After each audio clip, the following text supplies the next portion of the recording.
Bonjour à tous. Eh bien aujourd'hui j'ai eu envie de lire des fables. Voilà parce que j'ai ma fille là qui passe le bac de français. Je sais que tous les premières là, peut-être que vous avez des fables à étudier là, du livre 7 au livre 11. 11. Donc voilà, j'ai prélevé quelques fables sur ce corpus, ces fables que j'aime bien ou qui m'ont fait marrer, quoi, voilà. Et puis je me propose de vous en lire une petite dizaine. Alors bon, comme d'habitude, il y aura des petits bruits de chats qui jouent, hein. Peut-être des téléphones qui sonnent, on ne sait pas. Il fait pas très chaud, alors je bois une petite tisane et puis je garde ma pelure, hein, comme je l'appelle. Voilà, je fais quelques épaisseurs pour être bien, parce que bon, je suis pas là pour faire ma jolie, hein, je suis là pour lire. Donc, lunettes, poser la tasse, lire.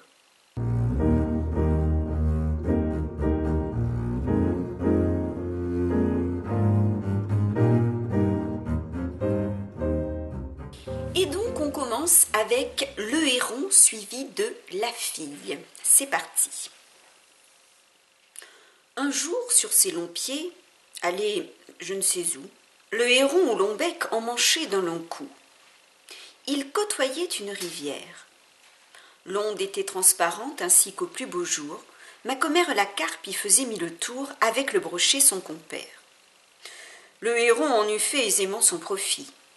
Tout s'approchait du bord. L'oiseau n'avait qu'à prendre. Mais il crut mieux faire d'attendre qu'il eût plus d'appétit. Il vivait de régime et mangeait à ses heures. Après quelques moments, l'appétit vint. L'oiseau, s'approchant du bord, vit sur l'eau des tanches qui sortaient du fond de ses demeures. Le mets ne lui plut pas, il s'attendait à mieux, et montrait un goût dédaigneux, comme le chat du bon Horace. « Moi, des tanches, dit-il, moi, héron, que je fasse une si pauvre chair. Et pour qui me prend-on » La tanche rebutée, il trouva du goujon. Du goujon, c'est bien là le dîner d'un héron. J'ouvrirai pour si peu le bec, ô Dieu ne plaise. Il l'ouvrit pour bien moins. Tout alla de façon qu'il ne vit plus aucun poisson. La faim le prit. Il fut tout heureux et tout aise de rencontrer un limaçon. Ne soyons pas si difficiles. Les plus accommodants, ce sont les plus habiles. On hasarde de perdre, on voudrait trop gagner. Gardez-vous de rien dédaigner, surtout quand vous avez à peu près votre compte. Bien des gens y sont pris. Ce n'est pas au héron que je parle.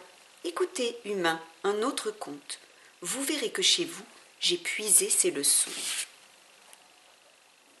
Certaines filles, un peu trop fières, prétendaient trouver un mari. Jeune, bien fait et beau, d'agréables manières, point froid et point jaloux. Notez ces deux points-ci. Cette fille voulait aussi qu'il eût du bien, de la naissance, de l'esprit, enfin tout. Mais qui peut tout avoir ? Le destin se montra soigneux de la pourvoir. Il vint des parties d'importance. La belle les trouva trop chétifs de moitié. Quoi, moi ? Ces gens-là ? L'on radote, je pense. À moi les proposer ? Hélas, ils font pitié. Voyez un peu la belle espèce. L'un avait en l'esprit nulle délicatesse, l'autre avait le nez fait de cette façon-là, c'était ceci, c'était cela, c'était tout, car les précieuses font dessus tous les dédaigneuses.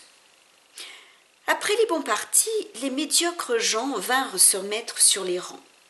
Elle de se moquer. Ah, vraiment, je suis bonne de leur ouvrir ma porte.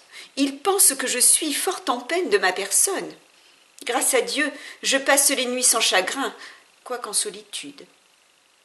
La belle se sut gré de tous ses sentiments. L'âge la fit déchoir. Adieu, tous les amants. 1 an se passe, et 2, avec inquiétude. Le chagrin vient ensuite. Elle se sent chaque jour déloger quelques ris, quelques jeux, puis l'amour. Puis ses traits choquer et déplaire. Puis sans sorte de phare. Ses soins ne purent faire qu'elle échappa au temps. C'est un signe larron. Les ruines d'une maison se peuvent réparer. Que n'est cet avantage pour les ruines du visage? Sa préciosité changea lors de langage. Son miroir lui disait « Prenez vite un mari ». Je ne sais quel désir le lui disait aussi. Le désir peut loger chez une précieuse. Celle-ci fit un choix qu'on n'aurait jamais cru, se trouvant à la fin, toute aise et toute heureuse, de rencontrer un malotru.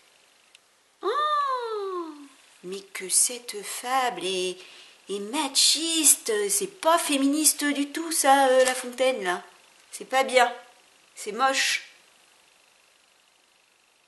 C'est pas bien de faire ça, là. Le héron, d'accord, mais ça, je suis pas d'accord. Je suis pas d'accord.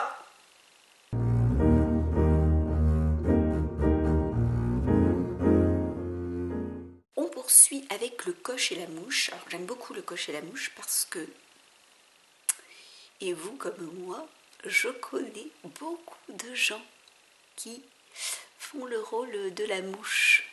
C'est-à-dire que pendant que d'autres font des vraies choses, eux, ils volaient autour et ils s'attribuent tout le mérite.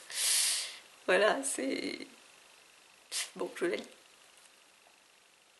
Le coche et la mouche. Dans un chemin montant, sablonneux, malaisé, et de tous les côtés au soleil exposé, 6 forts chevaux tiraient un coche. Femmes, moines, vieillards, tout était descendu.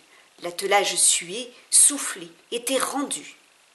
Une mouche survient, et des chevaux s'approchent, prétend les animer par son bourdonnement. Pique l'un, pique l'autre, et pense à tout moment qu'elle fait aller la machine. S'assied sur le timon, sur le nez du cocher. Aussitôt que le char chemine, et qu'elle voit les gens marcher, elle s'en attribue uniquement la gloire.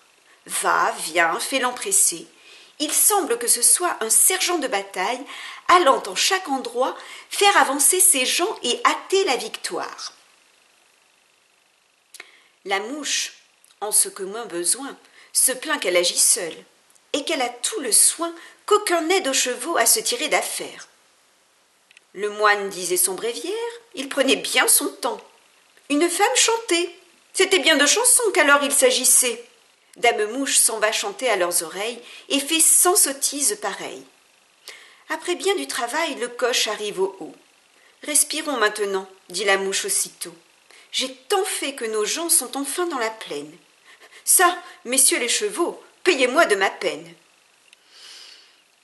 Ainsi, certaines gens, faisant les empressés, s'introduisent dans les affaires. Ils font partout les nécessaires et, par tout important, devraient être chassés. Mais oui, Jean, de La Fontaine, mais oui, chassons-les, bouh! Très bien, excellente fable.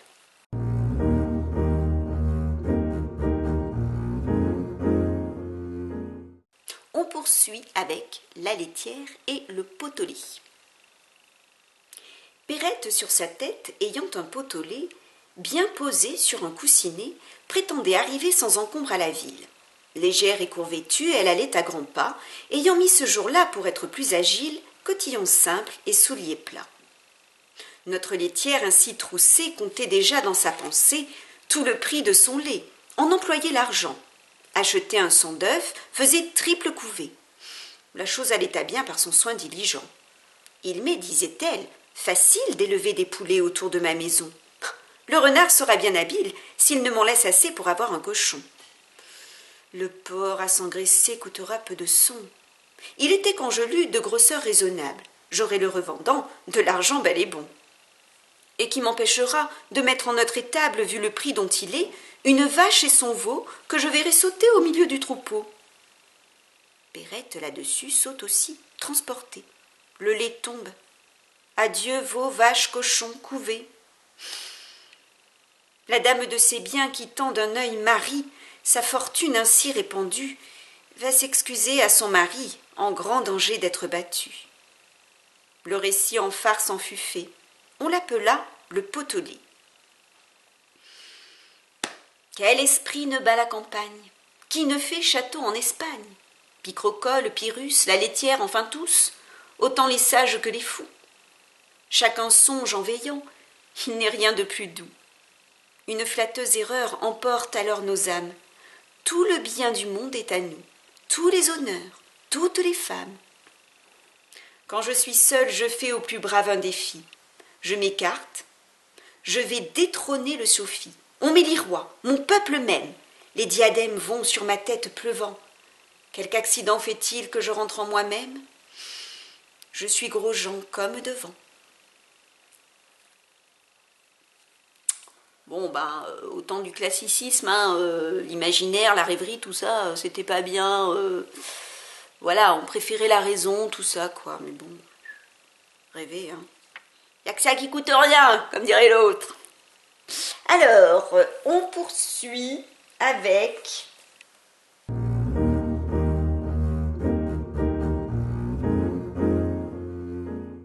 le chat, la belette et le petit lapin. Du palais d'un jeune lapin, Dame Belette, un beau matin, s'empara. C'est une rusée. Le maître étant absent, ce lui fut chose aisée. Elle porta chez lui ses pénates, un jour qu'il était allé faire à l'aurore sa cour, parmi le thym et la rosée. Après qu'il eut brouté, trotté, fait tous ses tours, Jeanne au lapin retourne au souterrain séjour. La belette avait mis le nez à la fenêtre. « Ô dieux hospitaliers, que vois-je ici paraître ?» dit l'animal chassé du paternel logis. « Holà, dame la belette, que l'on déloge sans trompette, ou je vais avertir tous les rats du pays. » La dame au nez pointu répondit que la terre était au premier occupant. C'était un beau sujet de guerre, qu'un logis où lui-même il n'entrait qu'en rampant. Et quand ce serait un royaume, je voudrais bien savoir, dit-elle, quelle loi en a pour toujours fait l'octroi à Jean, fils ou neveu de Pierre ou de Guillaume, plutôt qu'à Paul, plutôt qu'à moi. Jean Lapin a légal la coutume et l'usage. Ce sont, dit-il, leurs lois qui m'ont de ce logis rendu maître et seigneur, et qui, de père en fils, l'ont de Simon à Pierre, puis à moi, Jean, transmis. Le premier occupant, est-ce une loi plus sage? Or bien sans crier davantage, rapportons-nous, dit-elle, à Ramina Grobis. C'était un chat, vivant comme un dévot ermite, un chat faisant la chatemite, un saint homme de chat, bien fourré, gros et gras, arbitre expert sur tous les cas. Jean Lapin pour juge l'agrée. Les voilà tous deux arrivés devant sa majesté fourrée. Grippeminot leur dit: « Mes enfants, approchez, approchez, je suis sourd, les ans en sont la cause. » L'un et l'autre approcha, ne craignant nulle chose. Aussitôt qu'apporté, il vit les contestants, Grippeminot, le bon apôtre, jetant des deux côtés la griffe en même temps, mit les plaideurs d'accord en croquant l'un et l'autre. Ceci ressemble fort au débat qu'ont parfois les petits souverains se rapportant au roi.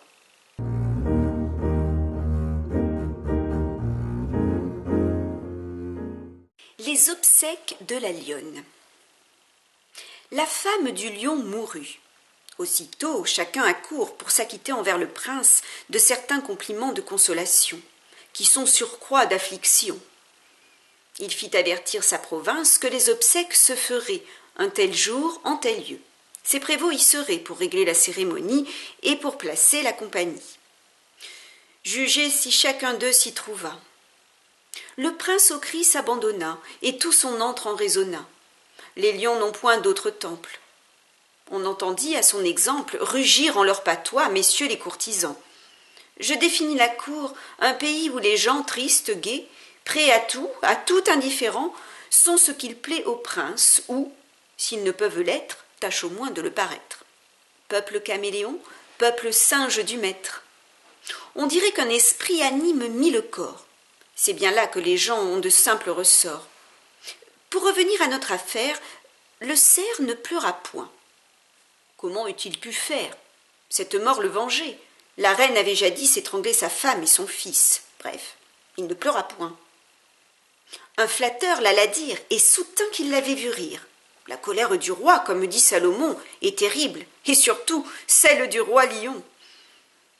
Mais ce cerf n'avait pas accoutumé de lire. Le monarque lui dit: « Chétif, hôte des bois, tu ris. Tu ne suis pas ces gémissantes voix. Nous n'appliquerons point sur tes membres profanes nos sacrés ongles. Venez, loups, vengez la reine, immolez tous ce traître à ces augustes mânes. Le cerf reprit alors. Sire, le temps de pleurs est passé, la douleur est ici superflue. Votre digne moitié, couchée entre des fleurs, tout près d'ici m'est apparue. Et je l'ai d'abord reconnue. Ami, m'a-t-elle dit, garde que ce qu'on voit quand je vais chez les dieux ne t'oblige à des larmes. Aux champs élyséens, j'ai goûté mille charmes, conversant avec ceux qui sont saints comme moi. Laisse agir quelque temps le désespoir du roi. J'y prends plaisir. À peine on eut ouï la chose qu'on se mit à crier. Miracle! Apothéose! Le cerf eut un présent, bien loin d'être puni. Amusez les rois par des songes, flattez-les, payez-les d'agréables mensonges. Quelque indignation dont le cœur soit rempli, ils goberont l'appât. Vous serez leur ami.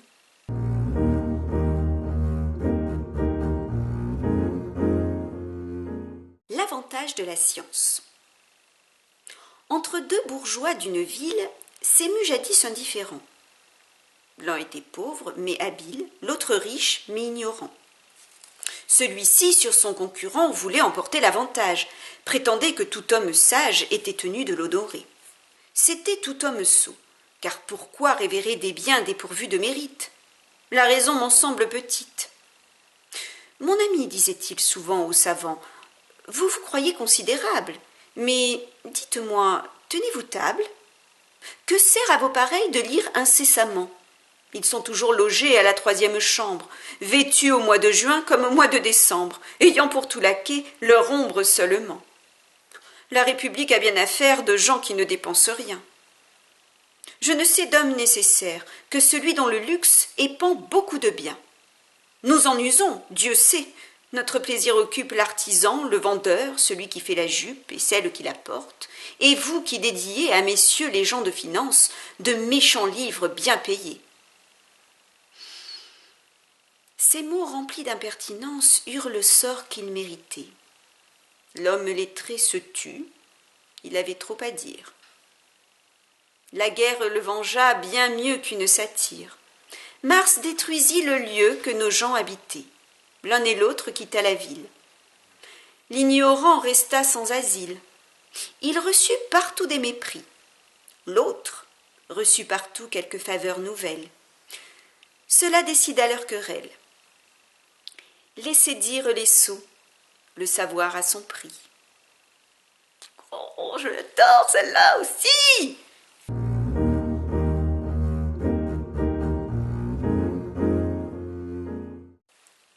Le torrent et la rivière. Avec grand bruit et grand fracas, un torrent tombait des montagnes. Tout fuyait devant lui. L'horreur suivait ses pas. Il faisait trembler les campagnes. Nul voyageur n'osait passer une barrière si puissante.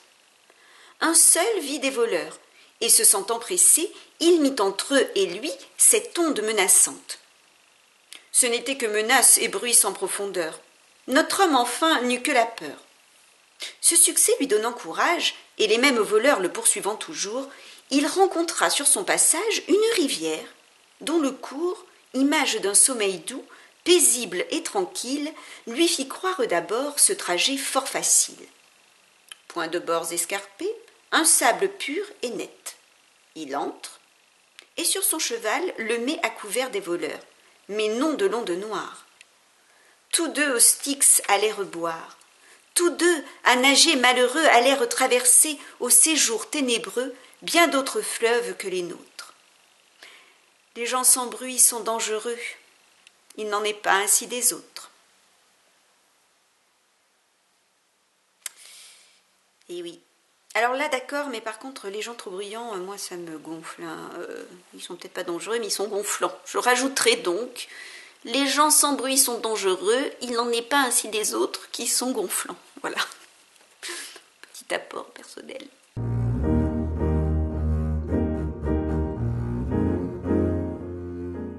L'éducation. Laridon et César, frères dont l'origine venait de chiens fameux, beaux, bien faits et hardis, à 2 mètres d'hiver échus au temps jadis, hantaient l'un les forêts, et l'autre la cuisine. Ils avaient eu d'abord chacun un autre nom, mais la diverse nourriture fortifiant en l'un cette heureuse nature, en l'autre l'altérant, un certain marmiton nomma celui-ci Laridon. Son frère, ayant couru mainte autre aventure, mit maint cerf aux abois, maint sanglier abattu, fut le premier César que la gente chienne ait eu. On eut soin d'empêcher qu'une indigne maîtresse ne fît en ses enfants dégénérer son sang. Laridon, négligé, témoignait sa tendresse à l'objet le premier passant. Il peupla tout de son engeance. Tournebroche par lui rendu commun en France, y font un corps à part, gens fuyant les hasards, peuple antipode des Césars. On ne suit pas toujours ses aïeux ni son père. Le peu de soins, le temps, tout fécondé génère. Faute de cultiver la nature et ses dons, oh, combien de Césars deviendront Laridon. Mais oui, bien sûr, il faut cultiver ses dons. Voilà. Ça, c'est bien. Bravo, La Fontaine. I agree.